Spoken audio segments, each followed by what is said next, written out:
মুড়ি ঘন্ট তো আপনারা অনেকে অনেক রকমভাবে বানিয়েছেন, কিন্তু কিভাবে রান্না করলে এর টেস্টটা খুব ভালো আসে সেইটা আমি আজকে করে দেখানোর চেষ্টা করেছি, একদম সহজ পদ্ধতিতে, আপনাদের যাতে ভালোভাবে বুঝতে সুবিধা হয় সেইটাই আমি আজকে চেষ্টা করেছি করে দেখানোর। দেখুন কতটা পরিমাণে ঝুরঝুরে হয়েছে মুড়ি ঘন্টটা। নমস্কার বন্ধুরা, সবাইকে আমার মনের মতো রান্নাতে স্বাগত জানাই। আমি আজকে আবারও একটা রেসিপি নিয়ে চলে এসেছি আপনাদের কাছে। আজকে আমাদের রেসিপি মাছের মাথা দিয়ে মুড়ি ঘন্ট। তো বন্ধুরা, আমি কিভাবে এই মাছের মাথা দিয়ে মুড়ি ঘন্ট রেসিপিটা বানালাম আপনারা প্রথম থেকে শেষ পর্যন্ত ভিডিওটা স্কিপ না করে দেখতে থাকুন। আপনারা যখন রান্না করবেন তখন আপনাদের অনেকটাই হেল্প হবে। সবার প্রথমে মুড়ি ঘন্ট বানানোর জন্য আমি এখানে 250 গ্রাম গোবিন্দভোগ চাল নিয়ে নিয়েছি। এখানে চালটা অবশ্যই আপনারা এরকম ছোট ছোট দানা দেখে নেবেন এবং সুগন্ধি চালটা দেখে নেবেন। চালটা আমি প্রথমে জল দিয়ে ধুয়ে নেব।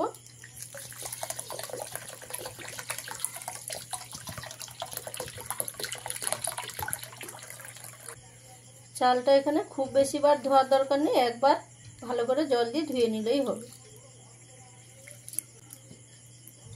চালটাকে জল দিয়ে ভালো করে ধুয়ে নিয়েছি।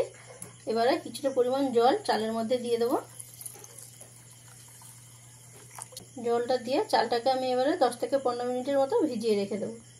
মুড়ি ঘন্ট বানানোর জন্য আমি এখানে দুটো মিডিয়াম সাইজের আলু নিয়ে এরকম ছোটো ছোটো টুকরো করে কেটে নিয়েছি। এবারে মুড়ি ঘন্ট বানানোর জন্য মেন যে উপকরণ সেটা হলো মাছের মাথা। তো আমি এখানে একটা বড় সাইজের কাতলা মাছের মাথা নিয়ে নিয়েছি। মাথাটাকে এবারে লবণ আর হলুদ দিয়ে ম্যারিনেট করে নেব। তার জন্য দিয়ে দিলাম পরিমাণ মতন লবণ, পরিমাণ মতন হলুদের গুঁড়ো দিয়ে হাত দিয়ে ভালো করে মেখে নেব। মাছের মাথাটা যেহেতু বড় ছিল আমি এরকম ছোট ছোট টুকরো করে কেটে নিয়েছি, আপনারা চাইলে গোটাও রাখতে পারেন। মাছের মাথাটায় ভালো করে আমি লবণ আর হলুদটা মেখে নিয়েছি। এবারে 5 মিনিটের জন্য আমি রেখে দেবো। মুড়ি ঘন্টের টেস্টটা বাড়িয়ে নেওয়ার জন্য আমি এখানে একটা ভাজা মশলা বানিয়ে নেব। তার জন্য একটা কড়াই নিয়ে গরম করে নিয়েছি। তাতে দিয়ে দিলাম 3টে শুকনো লঙ্কা, 3 টুকরো দারচিনি, 5 পিস এলাচ, 5 পিস লবঙ্গ, 1 চামচ গোটা ধনে, 1/2 চামচ গোটা জিরে। এই মশলাগুলোকে খুব ভালো করে ভেজে নিতে হবে। গ্যাসের ফ্লেমটা এই সময় আপনারা মিডিয়ামে দেবেন, দিয়ে ভালো করে মশলাটাকে ভেজে নেবেন। এই ভাজা মশলাটা দিলে কিন্তু মুড়ি ঘন্টের টেস্টটা দ্বিগুণ হয়ে যায়, তাই চেষ্টা করবেন এইভাবে গোটা মশলাটা ভেজে নেওয়ার। ভাজা মশলাটা আমার রেডি হয়ে গেছে। আমি এবারে মশলাটাকে একটা প্লেটের মধ্যে নামিয়ে নেব, নিয়ে ঠান্ডা করে গুঁড়ো করে নেব। এবারে মাছের মাথাগুলো ভেজে নেব। তার জন্য একটা কড়াই নিয়ে গরম করে নিয়েছি। তাতে দিয়ে দিলাম সর্ষের তেল। তেলটাকে এবারে খুব ভালো করে গরম করে নিতে হবে। এখন তেলটা খুব ভালোভাবে গরম হয়ে গেছে। এবারে মাছের মাথাগুলো দিয়ে আমি ভেজে নেব।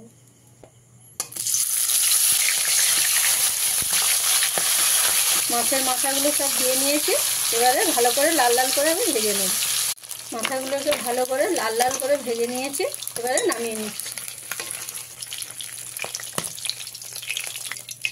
এবারে ওই একই তেলে কেটে রাখা আলুগুলো আমি ভেজে নেব। আলুগুলো এখানে খুব লাল লাল করে ভাজা যাবে না, মোটামুটি একটা লালচে কালার চলে এলে আলুগুলোকে নামিয়ে নিতে হবে।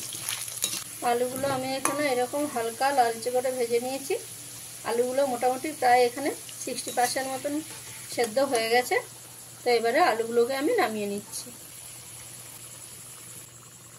এবারে ওই একই তেলে কেটে রাখা পেঁয়াজগুলো আমি দিয়ে দিলাম।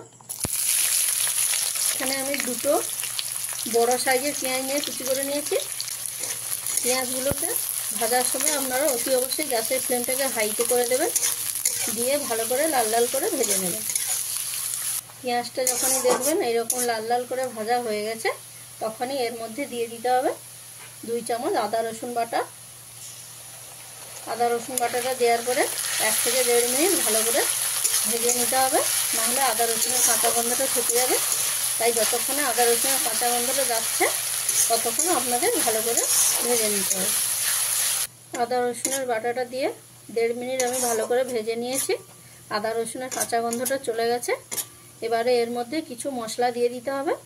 প্রথমে দিচ্ছি রঙের জন্য 1 চামচ হলুদের গুঁড়ো, 1/2 চামচ কাশ্মীরি লঙ্কার গুঁড়ো।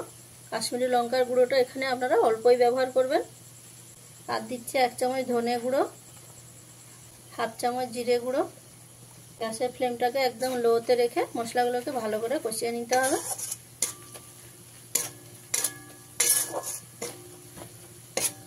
মশলাগুলো দিয়ে ভালো করে কষিয়ে নিয়েছি। এবারে এর মধ্যে দিয়ে দেবো টমেটো কুচি। আমি এখানে 2টো টমেটো নিয়ে কুচি করে নিয়েছি। তারই সাথে দিয়ে দেবো 7-8 পিস চেরা কাঁচা লঙ্কা। দিয়ে মশলার সঙ্গে খুব ভালো করে মিশিয়ে নেব।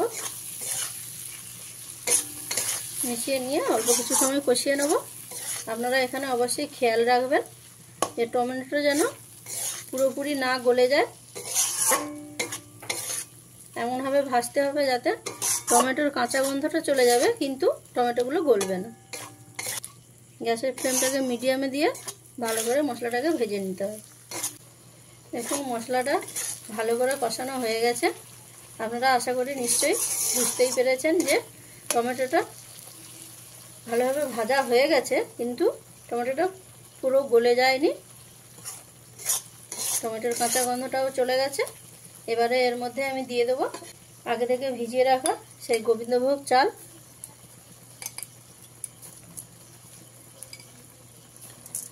আপনারা এখানে চালটা দেওয়ার সাথে সাথে জল কিন্তু দিয়ে দেবেন না। গ্যাসের ফ্লেমটাকে একদম লোতে দিয়ে চালটাকে কিছু সময় আপনারা মশলার সঙ্গে ভালো করে মিশিয়ে নিয়ে ভেজে নিতে হবে। তাহলে দেখবেন চালের যে একটা সুন্দর গন্ধ থাকে সেটা আরও বেড়ে যাবে, আর মশলাটাও চালের মধ্যে খুব ভালোভাবে ঢুকে যাবে। এইভাবে কিছু সময় ভেজে নিতে হবে। চালটাকে মশলার সঙ্গে 1 থেকে 2 মিনিট ভালো করে ভেজে নিয়েছি। এবারে এর মধ্যে দিয়ে দেবো ভেজে রাখা আলু,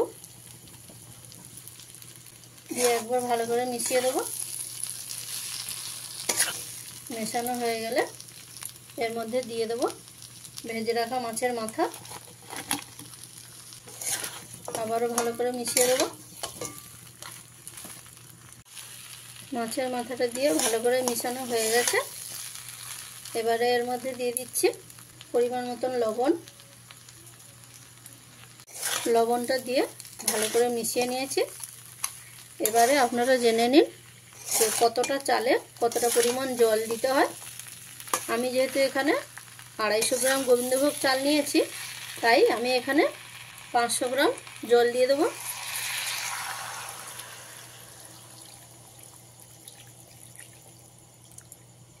আপনারা যদি কাপে করে চালটা নিয়ে থাকেন তাহলে 1 কাপ চালের অনুপাতে আপনারা 2 কাপ জলটা দিয়ে নেবেন। জলটা দিয়ে ভালো করে একবার মিশিয়ে দিতে হবে। মিশিয়ে দিয়ে ঢাকা দিয়ে দিতে হবে। ঢাকা দিয়ে মোটামুটি 7 থেকে 8 মিনিট একদম গ্যাসের ফ্লেমটাকে লোতে দিয়ে সেদ্ধ করে নিতে হবে। 7-8 মিনিট হয়ে গেছে। ঢাকাটা এবারে খুলে দিলাম। অনেকটা জল কমে গেছে। তো এবারে এর মধ্যে আমি দিয়ে দেবো 1 চামচ চিনি। সেই মশলা 2 চামচ দিয়ে দিলাম। মশলাটা দেওয়ার পরে একবার ভালো করে মিশিয়ে দেবো। ভেজে রাখা মশলাটা আমি কিন্তু এখানে পুরোটা দিইনি, কিছুটা পরিমাণ রেখে দিয়েছি, পরে আবার ব্যবহার করতে লাগবে। এভাবে ভালো করে একবার মিশিয়ে নিয়ে আবারও 7 থেকে 8 মিনিট ঢাকা দিয়ে সেদ্ধ করে নেব। মোট এখানে 15 মিনিট এইভাবে ঢাকা দিয়ে রান্না করলেই রেডি হয়ে যাবে। আবারও 7 মিনিট হয়ে গেছে। ঢাকাটা আমি খুলে দেবো। দেখুন বন্ধুরা পুরো জলটা একদম শুকিয়ে গেছে। দেখুন কতটা পরিমাণে ঝুরঝুরে হয়েছে মুড়ি ঘন্টটা।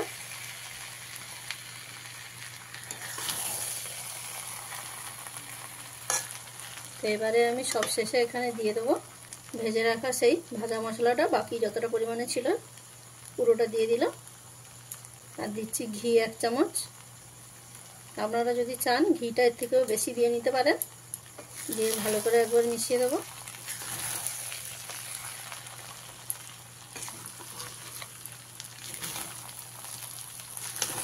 সব কিছুকে ভালো করে একবার মিশিয়ে নিয়েছি। এবারে আমি গ্যাসের ফ্লেমটা অফ করে দিয়েছি। দিয়ে এবারে 2 থেকে 3 মিনিট আমি ঢাকা দিয়ে দেব 2 থেকে 3 মিনিট। এইভাবে রেস্টিংয়ে থাকলে ভাতটা আরও ভালোভাবে ঝুরঝুরে হয়ে যাবে। 2 থেকে 3 মিনিট হয়ে গেছে, ঢাকাটা আমি এবারে খুলে নিচ্ছি। দেখুন কতটা সুন্দর ঝুরঝুরে হয়ে গেছে। তো বন্ধুরা, আমি যেভাবে সহজ পদ্ধতিতে খুবই কম মশলা দিয়ে মাছের মাথা দিয়ে মুড়ি ঘন্টটা করেছি, আপনাদের আশা করি খুবই ভালো লেগেছে। আর ভালো লাগলে চ্যানেলটিকে লাইক, শেয়ার, কমেন্ট এবং সাবস্ক্রাইব করতে ভুলবেন না। আর বন্ধুরা, রেসিপিটা কেমন লাগলো আমাকে কমেন্টের মাধ্যমে জানাবেন। তাহলে বন্ধুরা, দেখা হচ্ছে নতুন একটা রেসিপি নিয়ে অন্য কোনো দিনে অন্য কোনো ভিডিওতে। রান্নাটা আমার কমপ্লিট, আমি এবারে নামিয়ে নিচ্ছি।